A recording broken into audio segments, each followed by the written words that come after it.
fazendo. Para mim, a melhor pergunta da coletiva foi do Vinícius Figo, que pergunta sobre as contratações de reforços e pergunta para o Pituca também sobre ser sobrecarregado pelo esquema do Carille. Óbvio que o Pituca não responderia, que ele é sobrecarregado pelo esquema do técnico que está ao lado dele. Jamais ele responderia isso. Mas colocar o assunto em pauta, né, fazer com que fale algo sobre isso, acho que isso é o importante, tá? Falar sobre essa situação. E o Carille justificar da forma que ele justificou a não convocação, né, para o jogo do Miguelito, dos outros jogadores. Acho essa parte bem preocupante da forma que ele expôs ali. O revezamento do goleiro Diógenes com o Renan. Bom, vamos ouvir o que eles têm para dizer e a gente já emite a opinião, tá? A gente mostrando dentro de campo. Carille, Pituca aqui, Vinícius Figo do Baixada Esporte. Parabéns pela vitória aos dois. Carille, a minha pergunta para você é sobre... Você vem em algumas coletivas e acabou comentando um pouco da demora de reforços, que esperava, tinha que ter insistido mais naquela janela entre Paulista e Campeonato Brasileiro. Hoje você acaba não relacionando 3 dos reforços dessa última janela, Renan, Billy e o Sufa. E além disso, não relaciona Souza e Miguelito, que são 2 jogadores da base que a torcida quer ver no profissional, principalmente o Miguelito, que vem com moral da última data FIFA. Eu gostaria de saber quais foram os motivos que deixaram esses 5 jogadores de fora.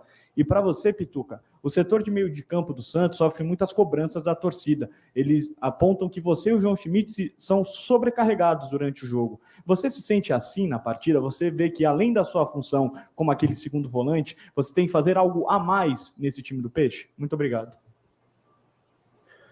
Sobre os reforços, o Renan com o Diógenes eu vou estar alternando. Cada jogo um vai estar no banco, isso já está definido.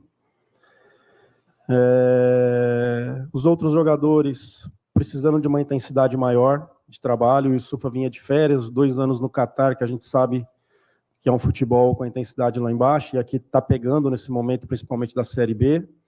Né? Tá, vamos lá. Eles contratam um jogador que estava de férias, sabendo que estava de férias, num futebol do Catar, que eles sabem que é uma intensidade mais baixa, faltando pouco mais de 10 jogos, e aí tem que dar um tempo para o cara jogar. Pô, desculpa a opinião, mas então não contratasse, trouxesse outro que estivesse pronto para jogar. O Wendel chegou e jogou. O La Quintana chegou e jogou. Pô, aí não dá. Para mim, de verdade, não tem como. Faltam 10 jogos para acabar o campeonato. Não tem explicação. Então a contratação foi errada. O erro foi a contratação. Renan revezar com Diógenes? Pô, você contrata um goleiro porque você não tem confiança no reserva e fica revezando entre Renan e Diógenes? Billy também vem treinando, tecnicamente muito bom, mas cobrando mais dele essa questão de intensidade, do com bola e sem bola.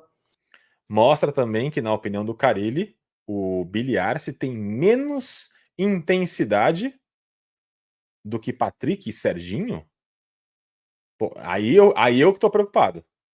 Porque se nos treinos o Billy Arce mostra menos intensidade com e sem bola do que o Patrick e o Serginho, pô, então também não devia ter vindo. A gente não consegue acompanhar os treinos. O que a gente acompanha do Billy Arce no jogo são 10, 15 minutos. Não dá para ter uma opinião formada sobre ele jogando. Mas na opinião do Carille, Patrick e Serginho têm mais intensidade do que Billy Arce, ou é extremamente preocupante o Carille ter essa avaliação de que o Patrick e Serginho têm intensidade, ou é muito preocupante o Billy Arce não ter intensidade suficiente. O Miguelito teve um período com a gente aqui, um garoto com talento muito grande, mas jogando por dentro teve algumas dificuldades. Eu vi agora ele jogando, até pedi vídeo já aqui para o nosso pessoal, jogando aberto pela direita, né? Isso para mim é uma novidade, aberto. Ó, mais uma coisa, tá? Para mim é um absurdo completo ele dizer que é uma novidade o Miguelito jogando aberto pela direita. Me desculpa. Mas a gente já viu o Miguelito jogar aberto pela direita no Sub-20 diversas vezes. Ele é escalado, sim, como um meia. Mas ele é um meia que abre o tempo inteiro. Quem fazia muito isso no Santos era até o Carlos Sanches, que era um jogador de meio de campo, mas que jogava aberto o tempo inteiro. Pô, não dá pro cara ele dizer que é uma novidade o Miguelito jogar aberto para a direita. Outra coisa, ele não conversa com o Miguelito? Ele põe o moleque para treinar e não pergunta, pô, como é que você acha que você rende mais? Como que você joga mais no sub-20? Joga mais aberto, mais por dentro, como um falso 9, recua como se fosse um terceiro volante? Como que é a sua atuação pelo meio? Prefere receber a bola chegando de trás ou de costas para o gol? Prefere jogar individual? Não tem pergunta, não tem diálogo do técnico com o menino? Ou não tem conversa, diálogo do Carille com o Orlando Ribeiro? Com o Marcelo Fernandes?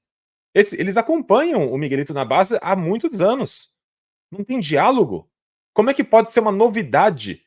Como pode ser uma novidade? Para mim é só mais uma desculpa. Não pode ser novidade o Miguelito jogar aberto. É impossível ser uma novidade. Tem diversos profissionais que sabem como ele joga, tem histórico do menino, não tem o tal do prontuário da base? Não tem um prontuário da base para dizer o rendimento, como eles atuam?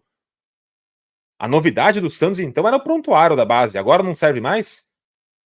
E aí ele vem falar que é uma novidade o Miguelito jogando aberto? Pô, pelo amor de Deus, né, Carille? Pela direita, que talvez facilite, porque ele não fica de costa para o volante, vem por dentro, pega a bola de frente. Uma alternativa que pode ser. Mas são jogadores com qualidade, com potencial. Não levei o Souza concentrou comigo, mas acabei tirando ele por ter o Rainer, que joga dos dois lados, e ter o Luan Pérez, que eu sei que já jogou ali como lateral. Essa foi a escolha, mas estão todos aí nos nossos planos, trabalhando diariamente e buscando melhora de todos. Outra preocupação que eu tenho é quando ele diz que ele não leva o Souza, que é lateral esquerdo, porque ele tem o Rainer, que joga pelos dois lados, segundo o Carille, lateral direito e esquerdo, e tem o Luan Pérez, que na última temporada que ele fez completa, antes da lesão, ele jogou mais de lateral esquerdo do que de zagueiro. Na maioria dos jogos, Luan Pérez jogou de lateral esquerdo e não de zagueiro. Eu alertei aqui quando o Luan chegou. Eu gostaria de ver 3 zagueiros, Jair pela direita, Gil na sobra, Luan pela esquerda. Mas o meu feeling era de que o Carille, para não mudar o esquema, ia tirar o Escobar para enfiar o Luan na lateral esquerda. Dito e feito. No segundo tempo, ele tira o Escobar, põe o Luan e não relaciona o Souza. Para mim, a chegada do Luan, muita gente falava, quando o Luan chegar, o Jair vai perder espaço, porque o Luan vai jogar do lado do Gil. O que eu disse foi, Gil não tem condição de jogar pela direita por causa do problema na coxa. Gil sempre vai jogar pela esquerda. Vai fazer com que o Jair jogue de titular pela direita, porque o Luan não vai jogar pela direita com o pé invertido. Então o que ele vai fazer? Vai manter o Gil no time pela esquerda, manter o Jair, e quem perde espaço é o Souza. Dito e feito. Eu falo isso há 2 semanas. Primeiro jogo do Luan, Luan na lateral esquerda. E o Souza fora do banco. Olha, acho que sobrecarregado não. Acho que todo mundo tem que se dobrar mais, né? Quando veste essa camisa, a gente tem que fazer sempre um algo a mais. Acho que a pressão é normal, né? Ainda mais quando os resultados não estavam vindo. Acho que não era aquilo que a gente queria, mas acho que a gente, eu e o João, estamos bem. Acho que não só nós dois, né? Mas que todo mundo comprou a ideia e acho que todo mundo está desempenhando um bom papel. Acho que a gente tem que continuar lutando até o final, até a gente conseguir o nosso acesso.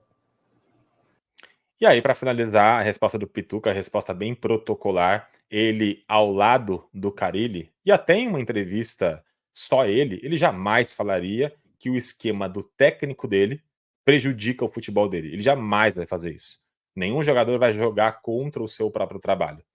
Ele pode conversar com o Carille internamente. Pô, a gente tá sobrecarregado, a gente tá conseguindo correr tanto, porque a gente tem que ficar atacando e recuando o tempo inteiro. Pô, não tem como você alternar um pouco, pelo menos a subida do lateral, para não subir tanto, ou então fazer com que um dos alas, ali, o Otero ou o Guilherme, volte um pouco mais para ajudar na marcação, já que você quer soltar o Juliano lá na frente. Esse tipo de conversa, obviamente, que rola nos bastidores do Santos. Mas jamais você vai ver um jogador dizendo que o esquema do técnico prejudica o futebol dele.